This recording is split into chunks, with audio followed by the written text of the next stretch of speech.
O que deixa você perturbado? Esta, sem dúvida alguma, é uma pergunta da qual nós podemos tirar muitas respostas, ou para a qual nós podemos elencar muitas respostas. De fato, existem muitas razões que nos fazem deixar ou ficar perturbados. Quando nós olhamos para as Escrituras, nós percebemos diversas dessas razões. Por exemplo, nós olhamos para as Escrituras e percebemos que uma informação inesperada que não conseguimos explicar nos deixa perturbado. Gênesis 41 e também o sonho de Daniel, registrado no capítulo 7, é uma destas informações. Não necessariamente seja uma informação ruim, mas é uma informação que nós não conseguimos ter explicação. E aí isso gera, então, perturbação, tanto no coração do faraó, como também no coração de Daniel. Um acontecimento esperado, mas que produz uma grande perturbação. Gênesis 43, versículo 29 a 30, narra o momento em que José, ele se encontra com Benjamim, o seu irmão. E o texto diz que ali José ficou tão angustiado, tão perturbado, que ele saiu para o quarto para chorar. Mas, para além disso, nós podemos perceber o medo de perder alguém que é amado. 1 Reis, capítulo 3, verso 26, narra aquela história de duas mulheres que chegam diante de Salomão para requerer a posse da criança que estava viva. E diz o texto que quando Salomão pega a criança, então, e a espada para partir e dá uma banda a cada uma, a mãe, ela é tomada de perturbação pelo medo de perder a pessoa amada. Mas também as frustrações nos causam perturbação. 1 Reis, capítulo de número 21, verso 4 a 5, vai narrar a história de Nabote. E então, Nabote, ele deseja a vinha, Acabe deseja a vinha de Nabote, e então ele vai lá e Nabote não vende. E ele volta para casa e ali ele está numa situação de perturbação, porque ele não consegue alcançar o seu desejo. A ação de Deus deixa o homem perturbado. Salmo 2, verso 5 vai dizer que na sua ira o Senhor perturbará aquelas autoridades que não reconhecem o Senhor, que não querem nenhum acordo com o Senhor, mas também as consequências do nosso pecado. Salmo de número 31, no verso de número 9, a palavra do Senhor nos diz exatamente isso. Quando ali o salmista, ele escreve o seguinte: compadece-te de mim, Senhor, porque estou angustiado. A mesma palavra para perturbado. De tristeza se consomem os meus olhos, a minha alma e o meu corpo. Gasta-se a minha vida de tristeza, e os meus anos em gemido. Debilita-se a minha força, por causa da minha iniquidade, e os meus ossos me consomem. Então, as decisões erradas, as consequências dos nossos pecados também produzem perturbação. Mas, além disso, as Escrituras também nos mostram que a ansiedade, ela também produz perturbação. O Salmo de número 39, a palavra do Senhor diz no verso 6, de fato o ser humano passa com uma sombra, em vão se inquieta ou se perturba, amontoa tesouros e não sabe para quem ficará. A ideia aqui é de que esta ansiedade é por ajuntar dinheiro, ajuntar recursos. E essa ansiedade, esse desejo, produz também perturbação. Mas Provérbios, capítulo 12, verso número 20, Provérbios 12, verso número 25, diz que a ansiedade no coração pode abater. E a ideia de abater aqui é a mesma palavra para perturbação. Pode perturbar alguém, mas uma boa palavra traz alegria. Salmo 42 diz que, por que está angustiada, ó minha alma, dentro de mim? Por que te perturbas, ó minha alma? O distanciamento de Deus produz também essa perturbação. A sensação de que Deus está distante, então deixa o salmista perturbado. Mas Pedro também usa a mesma palavra na sua primeira carta, no verso 3 a 14, para demonstrar que as perseguições também causam perturbação. E ali Pedro até nos orienta para não ficarmos perturbados, para resistirmos então às perseguições. Capítulo 3, verso 14. Mas mesmo que venha a sofrer por causa da injustiça, vocês serão bem-aventurados. Não tenha medo das ameaças, nem fiquem angustiados ou perturbados. Então note que em vários momentos as Escrituras demonstram razões para esta perturbação. Atos capítulo 15 também narra de que o falso ensino perturba a igreja de Cristo.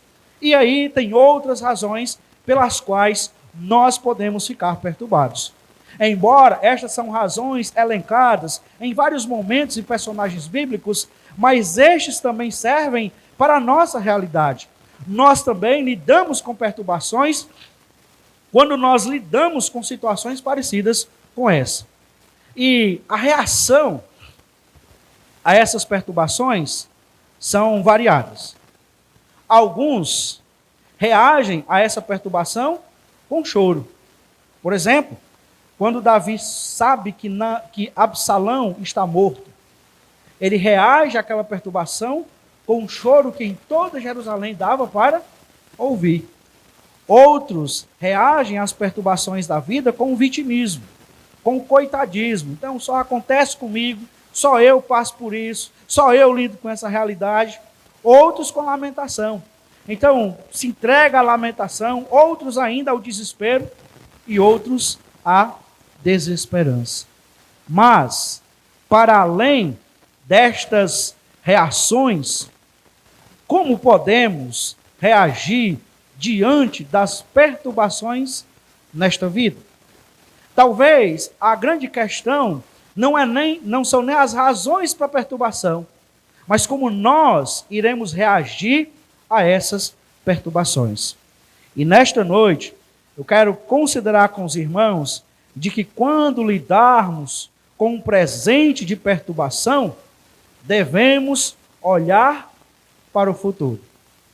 E esta verdade que nós queremos destacar nesta noite, nós colhemos então da vida e do ministério de Cristo Jesus.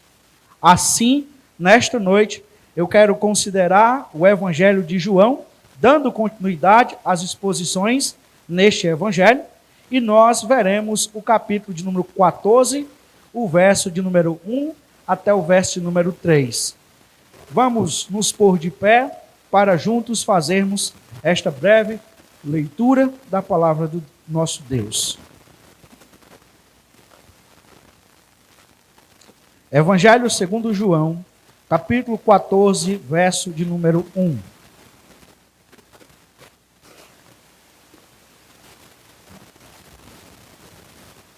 Que o coração de vocês não fique angustiado, ou em outra tradução, não se turbe o vosso coração. Vocês creem em Deus? Creiam também em mim. Na casa de meu Pai há muitas moradas. Se não fosse assim, eu já lhes teria dito, pois vou preparar um lugar para vocês. E quando eu for e preparar um lugar, voltarei e os receberei para mim mesmo, para que onde eu estou, vocês estejam também. Vamos orar. Ó Deus, nós queremos, em nome de Jesus, nos apresentar ao Senhor e pedir que o Senhor tenha misericórdia de nós. Ó Deus, que a Tua palavra nesta noite encontre morada nos nossos corações. Para isso, suplicamos a ação do Teu Espírito Santo, que conduziu o processo para que a Tua palavra chegasse até nós nesta noite. E suplicamos que o Senhor disponha os nossos corações, para que, reanimados pela Tua palavra, nós possamos reagir diante das perturbações que nós enfrentamos na nossa vida. Nós oramos em nome de Jesus. Amém. Podeis aceitar, irmãos.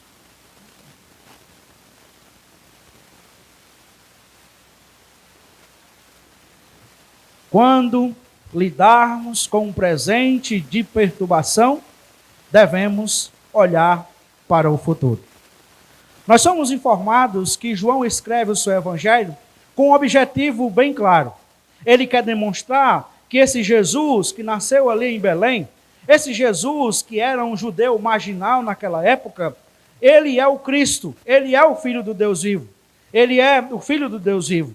Aquele a quem todos os homens devem devotar os seus corações, em quem todos os homens devem manifestar a sua crença. Para isso, João, ele seleciona algumas situações do ministério de Jesus. 7 sinais, 7 expressões eu sou, alguns discursos de Jesus.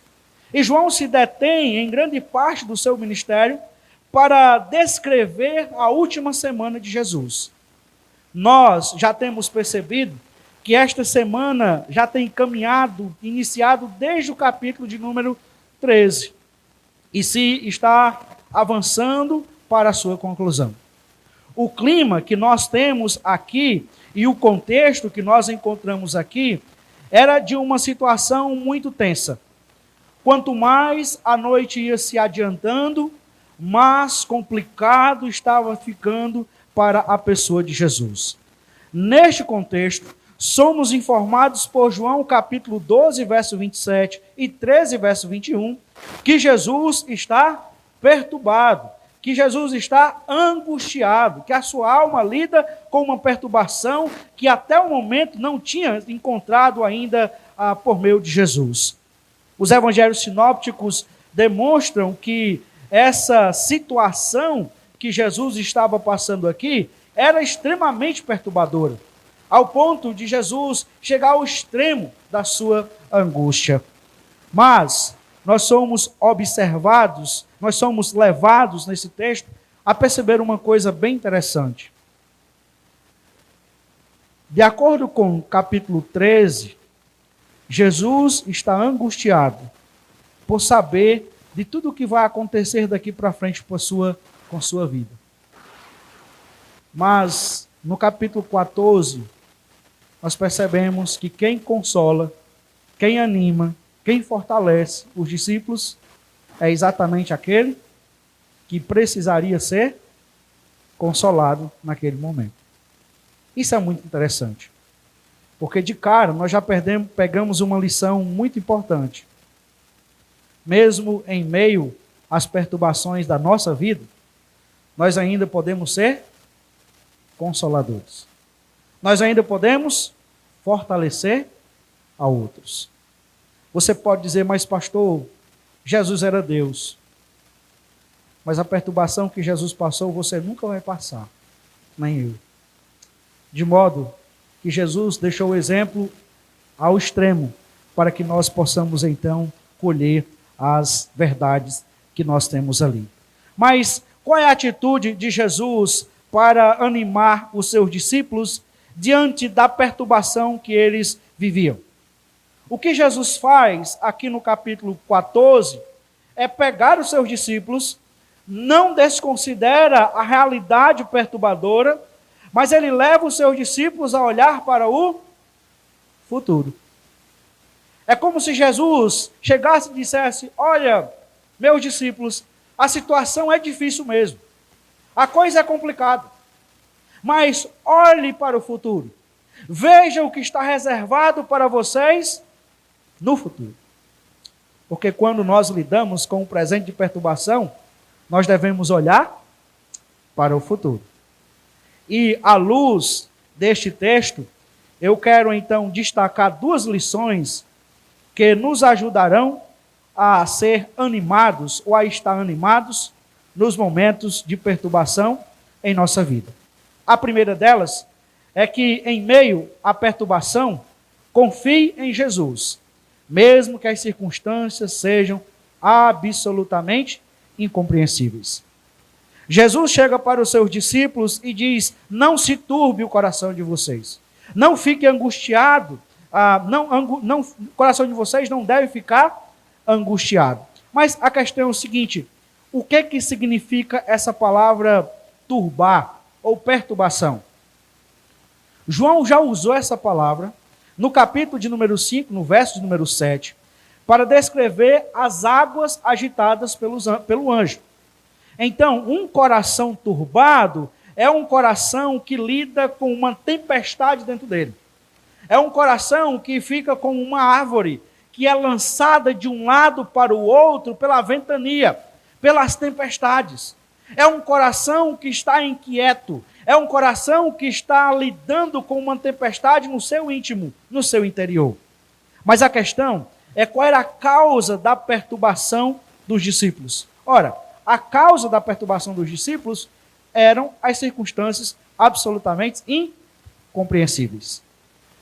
Note que nós somos informados por João que Jesus, ele tem falado algumas verdades para os seus discípulos que geram essa perturbação que é incompreensível naquele momento, por motivos incompreensíveis. Primeiro, João nos diz que o Senhor Jesus avisa que dentre os seus discípulos havia um que iria lhe trair.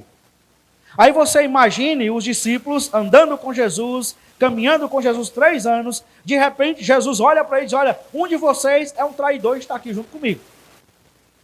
Isso começa a se tornar incompreensível. Tanto é que alguns Judas se levantam e alguns até pensam que Judas vai comprar alguma coisa. Eles não entendem, eles não compreendem. Mas mais do que isso, Jesus acabara de dizer que ele vai para um lugar que os seus discípulos também não podem ir. E isso gera uma certa perturbação e Pedro diz, mas Senhor, mas por que nós não podemos ir? Ora, se os discípulos sabiam que Jesus os amava, se os discípulos gostavam da comunhão com o Senhor Jesus, como é que agora eles vão lidar com essa verdade de que o nosso mestre, ele vai sair da nossa convivência e nós nem podemos ir até onde ele está e nem ele vai estar conosco? Como é que nós vamos lidar com essa separação agora? Isso é incompreensível para os discípulos. Mas para além disso, meus irmãos, nós somos informados que Jesus diz para Pedro que Pedro vai negar a ele. E se nós olhamos para os evangelhos e observamos com atenção, perceberemos que Pedro é aquele discípulo entusiasta. É aquele discípulo que quando a coisa está ali, ele sempre toma atitude. Algumas vezes errada, é fato. Mas ele é um líder nato. É um líder que toma atitude. Às vezes errada, mas ele toma atitude. E de repente, Jesus falando para os seus discípulos e diz, olha, Pedro vai me trair. E todos vocês que estão aqui vão se escandalizar de mim. Como assim? Os discípulos não entendem. Tanto é que Pedro diz, Senhor, eu vou contigo até a morte se for preciso. E todos os outros discípulos disseram a mesma coisa. Eles não conseguem compreender as circunstâncias que vai lidar. Mas eu penso que ainda uma verdade perturbadora para o coração dos discípulos é o fato de que eles acreditam que diante dele está o Messias. Eles acreditam que ali está a esperança da redenção de Israel. Mas agora eles descobrem uma coisa. O Messias, que é a esperança da redenção de Israel, ele vai morrer.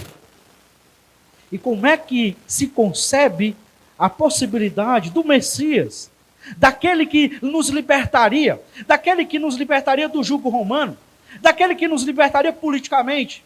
Como é que se concebe a realidade de que agora esse discípulo, esse Messias vai morrer e não vai poder realizar aquilo que nós esperamos, aquilo que nós almejamos? Todos estes fatos produzem uma perturbação, produzem uma angústia no coração dos discípulos. Mas Jesus, conhecedor disso, ele atua então para animar os seus discípulos. E note que Jesus, ao animar os seus discípulos, ele não nega a realidade que causa aquela perturbação. Jesus não ameniza. Jesus não faz pouco caso. Mas também Jesus não fica se detendo ali, se acabando por aquela situação. Mas Jesus leva os seus discípulos a olhar para o futuro. E note, Jesus anima os seus discípulos por meio da sua palavra. Isto deve falar muito forte ao nosso coração. O que anima o discípulo de Jesus na situação mais perturbadora da sua vida é a palavra de Jesus. E eu lembro aqui de Jairo. Jairo vai buscar Jesus para curar sua filha. Mas, no retorno para casa, encontra com a mulher do fluxo de sangue. Jesus para atender aquela mulher, para acudir à sua necessidade. E quando Jesus está terminando, então chega uma pessoa e diz: Jairo, não incomode o mestre, tua filha já está morta. E Jesus, percebendo a perturbação no coração de Jairo, ele diz: não temas, creia somente. Jesus não disse que ia fazer nada para Jairo, apenas disse: Jairo, continue crendo, continue crendo. Você me procurou e você me procurou com fé, continue com essa fé, Jairo, não esmoreça. O que anima o discípulo de Jesus é a palavra de Jesus. Mas note que aqui nós temos dois aspectos desta palavra. Primeiramente, Jesus diz que o coração de vocês não fique angustiado, que o coração de vocês não fique perturbado. A ideia aqui é o seguinte: Jesus está dizendo para os seus discípulos: olha, a situação é difícil, as causas dessa perturbação são reais, mas não se deixem dominar por essas perturbações, não se deixem dominar por estas angústias. De fato, eu penso que é extremamente difícil nós vivermos num mundo marcado pelo pecado sem lidarmos com angústias e perturbações, ou angústia ou perturbação. Mas a diferença entre pessoas e pessoas é que alguns, eles lidam com as perturbações sem se deixar ser dominado por elas, enquanto que outros não conseguem lidar com a coisa e acabam dominados pelas perturbações, e os seus corações ficam como aquela árvore que é jogada de um lado pelo outro por uma tempestade. Jesus diz para os seus discípulos: não fique angustiado. E então ele continua: creiam em Deus, creiam também em mim. A expressão crer no Novo Testamento e nas Escrituras como um todo, ela tem pelo menos dois aspectos. Uma é você crer numa verdade, é você acreditar que aquilo que está sendo dito é verdade. Mas o outro aspecto desta expressão é confiança. É você confiar naquela pessoa que está dizendo aquela verdade.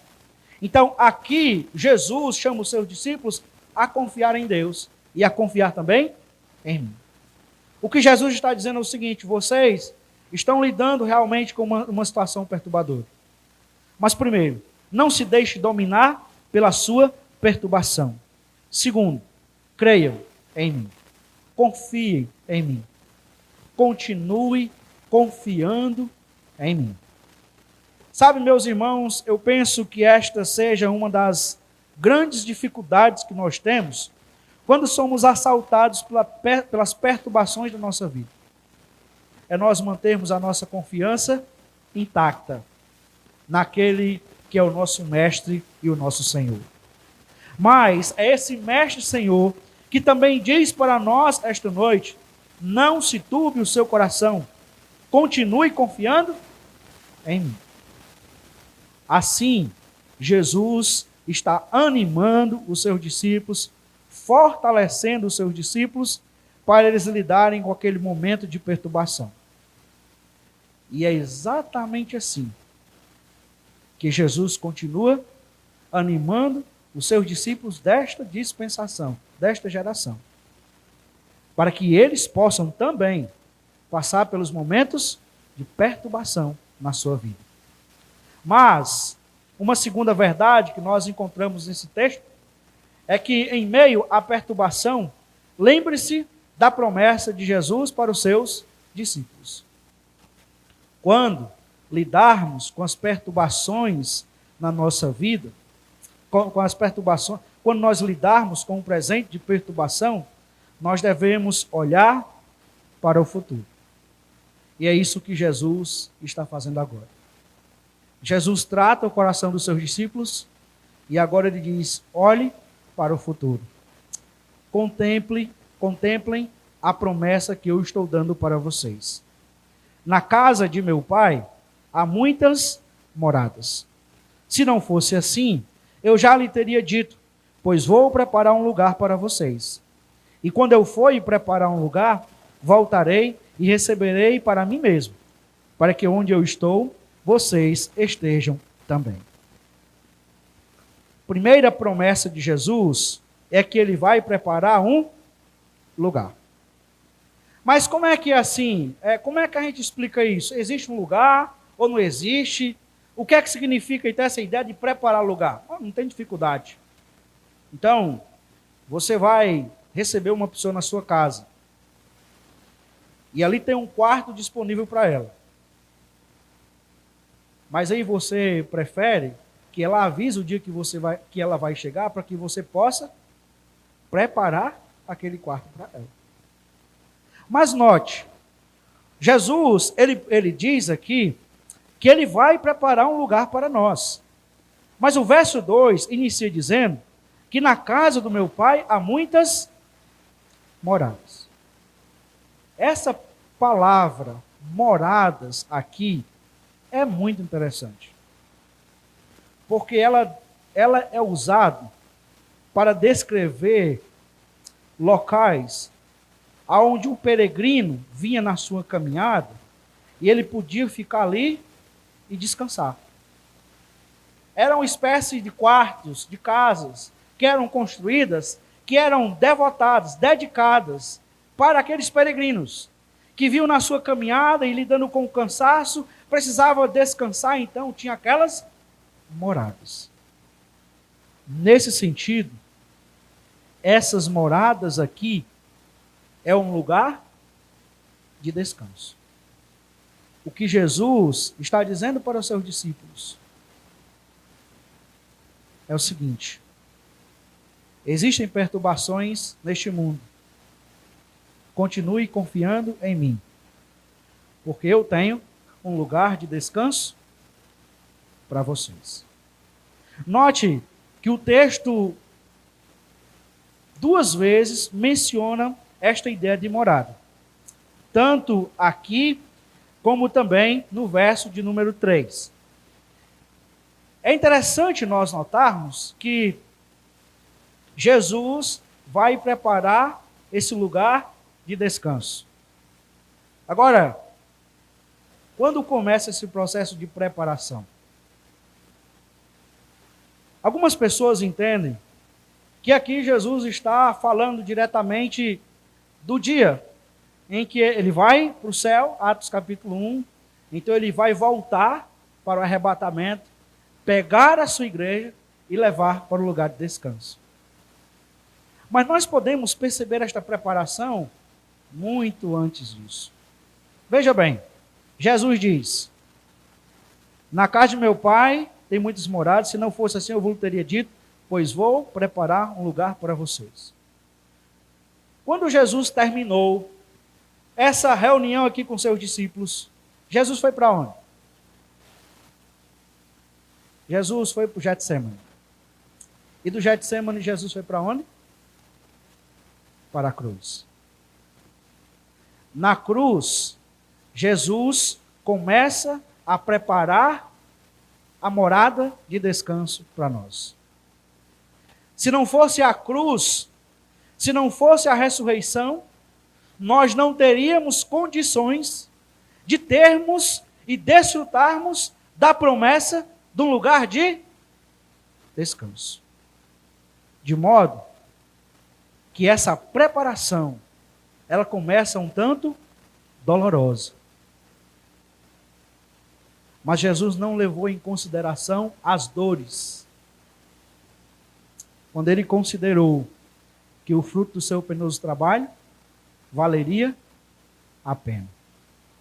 O texto continua. E ele diz no verso número 3: quando eu for preparar um lugar, voltarei e os receberei para mim mesmo, para que onde eu estou, vocês estejam também. Eu vou voltar para levar vocês para este lugar de descanso. Eu estou saindo daqui agora para preparar este lugar. Mas quando ele estiver preparado, eu não vou ficar lá desfrutando deste lugar. Eu vou buscar vocês. E sabe por que é que eu vou buscar vocês? Porque onde eu estou, onde eu estiver, eu quero que vocês estejam também. Jesus disse para os seus discípulos: eu quero estar junto de vocês. Isso é muito interessante. Porque Jesus está falando com discípulos que vai negar ele daqui a pouco, e outros que vão abandonar ele.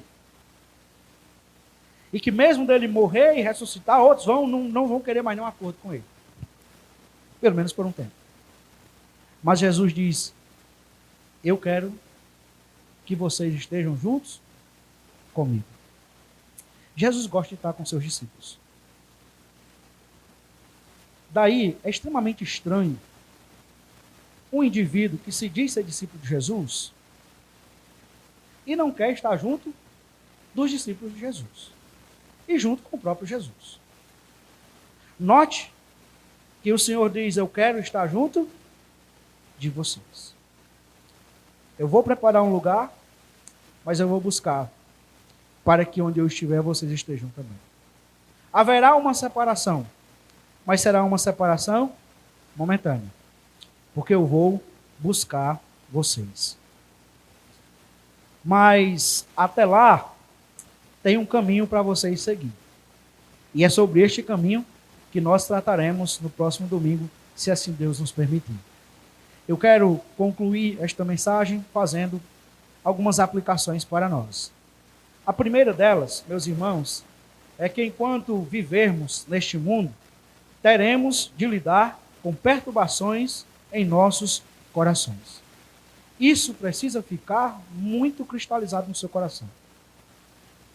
Não existe céu na terra. Não existe. Enquanto nós vivermos este mundo, nós lidaremos com perturbações. O seu cônjuge e você mesmo são imperfeitos. Os seus filhos e você mesmo é imperfeito. Quando nós olhamos, por exemplo, para o nosso trabalho, ele também é imperfeito. Também não existe pastor perfeito. E também não existe ovelha perfeita. Porque enquanto vivermos neste mundo, tudo vem marcado pela imperfeição. E as imperfeições deste mundo causam aos nossos corações perturbação. De fato, esta é uma verdade que Jesus deixa claro, quando ele diz que no mundo passareis por muitas. Se você está seguindo a Jesus para resolver as perturbações da sua vida, uma hora ou outra, você vai se frustrar. Porque enquanto nós vivermos neste mundo, nós lidaremos com perturbações em nosso coração. Uma segunda aplicação é que, sendo a perturbação uma realidade inevitável, precisamos nos preparar para quando ela chegar. Sabe qual é a maior dificuldade de nós como crentes? É porque nós somos relapsos. É porque quando tudo está indo bem na nossa vida, nós começamos a relaxar. Nós começamos a levar a coisa de qualquer jeito. E nós esquecemos que o dia mau sempre chega. Que todos nós, um momento ou outro, nós vamos lidar com situações perturbadoras.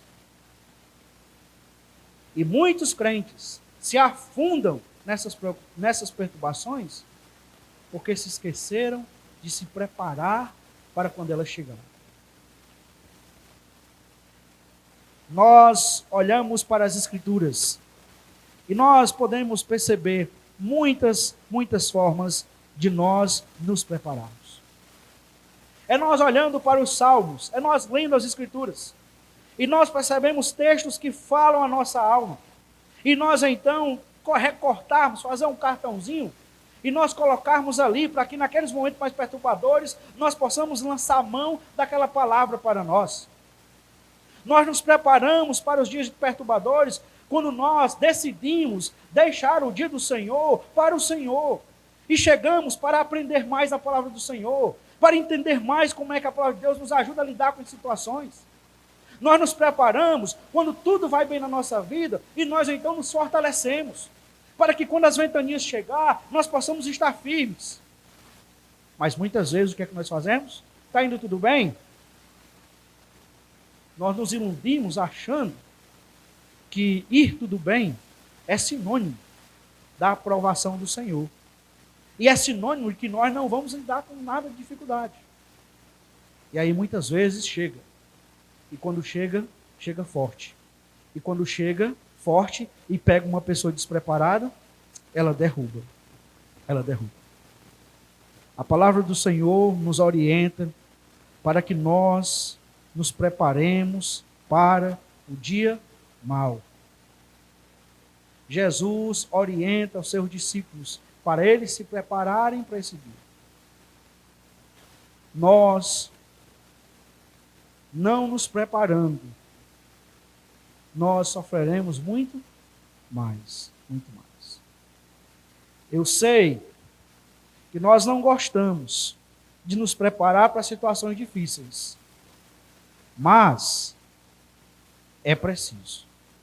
É preciso. Eu lembro que quando a minha mãe faleceu, nós chegamos lá uma semana antes. E a gente não gosta de planejar, de se preparar para isso. Mas a cada dia que passava, mãe ia definhando mais, definhando mais, definhando mais. E um dia, nós conversando lá com os nossos irmãos, lembro, debaixo de uma pitombeira que tem à frente lá de casa. Então, um dos meus irmãos mais corajosos disse assim: nós precisamos nos preparar, porque a mãe talvez dure mais uns 3 dias nessa caminhada que vai. E de fato foram 3 dias. Foram 3 dias e o dia foram sofridos para nós. Mas teria sido pior se nós não tivéssemos nos preparado com a palavra de Deus para suportar as perturbações que as circunstâncias daquele momento trouxeram para nós. Uma terceira aplicação é que o remédio para o alívio nas perturbações é tomar parte da palavra e da promessa de Jesus. Não tem outra forma de nós termos alívio nas perturbações da nossa vida. Não tem. Os homens, eles apresentam muitas soluções para as perturbações da nossa vida.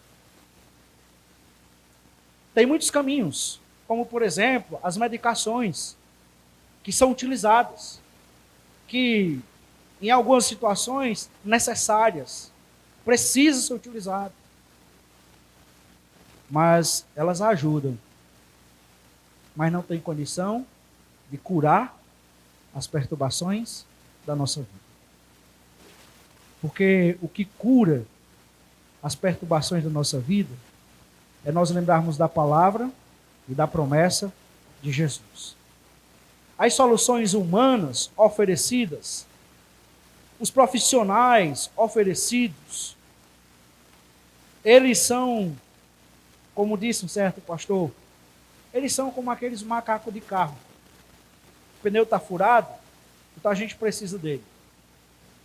A gente precisa dele para sair do prego. E aí, depois que a gente conserta, o que é que você faz com o macaco? Você guarda ele. Para que, se porventura você precisar, você usa de novo. Assim são as soluções humanas para as perturbações da nossa vida. Algumas vezes nós precisamos usar. Mas quando nós sairmos ali, começarmos a andar, pronto. A gente pode agora olhar para a palavra e a promessa de Jesus. Agora uma pergunta que eu quero fazer para você de forma honesta. Você sabe, você conhece a palavra e as promessas de Jesus? Se você nesse momento tivesse que elencar palavras que te ajudam a lidar com as perturbações da sua vida, você tivesse de anotar promessas que te ajudam a lidar com as perturbações da sua vida, você teria condições de escrever no papel aí várias delas? E eu penso, meus irmãos, que muitas vezes nós somos tão abalados pelas perturbações, e aqui eu quero deixar claro que eu não estou fazendo pouco caso das perturbações. Não estou. Estou dizendo que muitas vezes nós ficamos tão abalados pelas perturbações por ignorância. Porque nós não conhecemos. Mas nós não conhecemos por quê, irmãos? Porque nós não queremos conhecer. Nós temos aqui na nossa igreja todo domingo escola dominical. Toda semana, relatório de escola dominical, o número de alunos diminui. No dia do Senhor. No dia do Senhor. E aí depois a gente chega lá na frente e acontece essas coisas, a gente não sabe agir, não sabe reagir. Porque nós negligenciamos as oportunidades que o Senhor nos dá para que nós possamos então ter condições de reagir nas perturbações da vida. Negligenciamos. E aí, meus irmãos, a coisa é complicada. Porque o remédio que dá alívio realmente às perturbações é nós tomar parte da palavra e da promessa de Jesus. É nós ouvir Jesus dizendo, não temas, continue crendo. É nós ouvir Jesus dizendo, olha, a situação é complicada, mas não, seu coração, não turbe o seu coração, não fique angustiado o seu coração. É nós ouvirmos Jesus dizendo, olha, há um lugar de descanso para a sua vida, continue. Agora, se nós não sabemos, irmãos, nós continuaremos sendo derrubados por várias ondas perturbadoras que vêm na nossa vida. Uma última aplicação que eu quero destacar é que para aqueles que são crentes em Cristo, um dia a perturbação no coração vai acabar. E então desfrutaremos do descanso prometido aos santos. A principal razão para nós crermos em Jesus é esta. O principal motivo para você crer em Jesus, continuar crendo em Jesus, é este. Jesus garantiu para você um lugar de descanso. É a principal razão. Nós podemos buscar Jesus por várias razões. Para resolver um problema na nossa vida, um problema no nosso casamento, um problema na nossa família. Podemos buscar Jesus para resolver um problema de saúde. E algumas vezes Jesus resolve. É fato. Mas se nós buscamos Jesus somente por isso, numa hora ou outra de nossa vida, nós vamos ficar frustrados. Não porque Jesus não cumpriu com a sua palavra, mas porque nós buscamos Jesus com motivações erradas. Nós lidaremos com frustrações porque nós imaginamos, pensamos, criamos expectativa errada. Lembre-se, a vida, por melhor que seja aqui, a vida, por melhor que seja aqui, não é suficiente para produzir o real descanso que nós precisamos. Talvez. Você pensa, se nós tivéssemos uma casa melhor, se nós tivéssemos um carro melhor, se nós tivéssemos uma saúde melhor, se nós tivéssemos condições melhores, se nós tivéssemos emprego melhores, talvez nós não lidássemos com tantas perturbações. Mas lembre-se, Jesus não promete nada disso para nós. Pode ser que por graça, bondade e misericórdia Ele nos dê. Mas o que Jesus garante para nós é que há um lugar de descanso. Nós estamos apenas de passagem nesta terra. Ou como diria o meu pai, nós estamos apenas passando uma chuva nessa terra. E quando essa chuva passar, nós continuaremos a nossa jornada. Se você é crente em Cristo Jesus, por mais que seja difícil a caminhada nesta terra, mas você vai ter uma mansão para você descansar na eternidade. Você vai ter um lugar incomparável, que qualquer hotel de 5 ou 7 estrelas não chegará nem aos pés do lugar que Jesus tem preparado para você. Agora, se você não é crente em Cristo Jesus, você não pode ter esse descanso. Porque esse descanso é apenas para aqueles que são discípulos de Jesus. Então, se a sua vida é difícil aqui nesta terra, quando você desconsidera a necessidade de crer em Jesus, você está caminhando para uma realidade eterna mais difícil ainda. Porque se para os discípulos de Cristo haverá descanso, para aqueles que não são discípulos de Cristo, haverá tormento eterno, que não se compara a nenhuma das perturbações, por maiores que sejam, que essa pessoa passou nesta terra. Que diante desta verdade, você considere e entregue a sua vida a Jesus, para que também possa desfrutar da palavra, da promessa e do descanso que Jesus oferece para aqueles que nele creem. Quando nós lidarmos com o presente de perturbação, olhe para o futuro.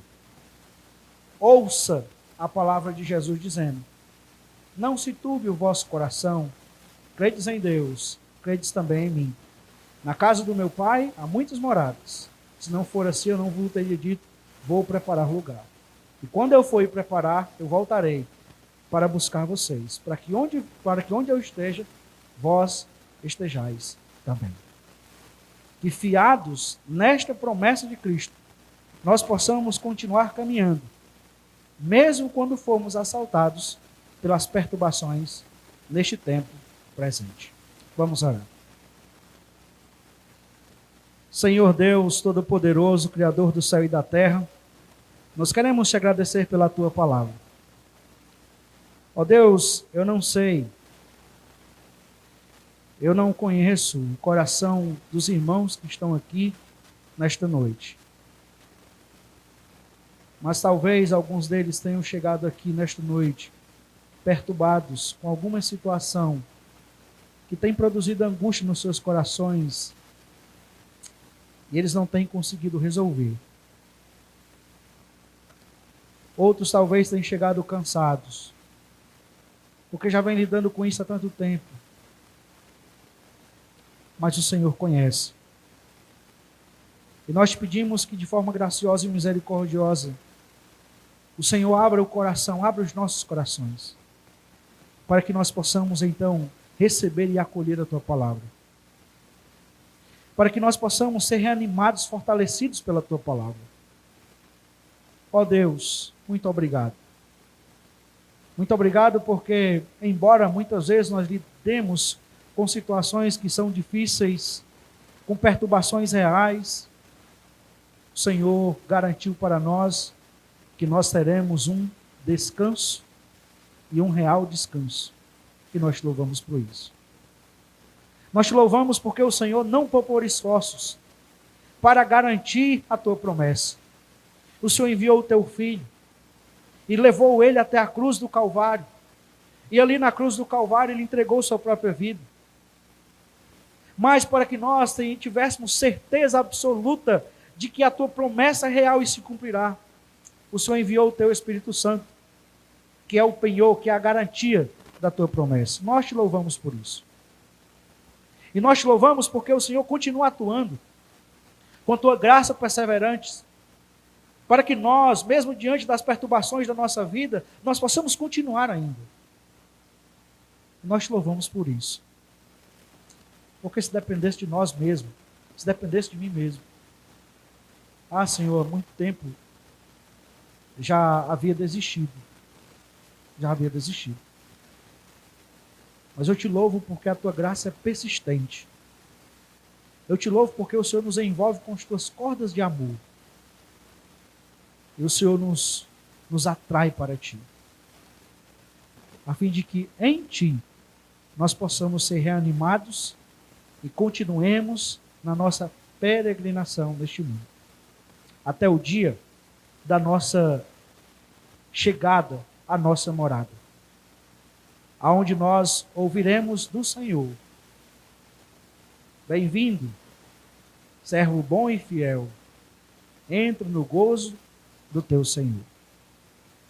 Que estas verdades animem os nossos corações e que o Senhor nos abençoe e nos guarde. Que o Senhor volte o teu rosto de misericórdia para nós e que o Senhor nos conduza na tua paz.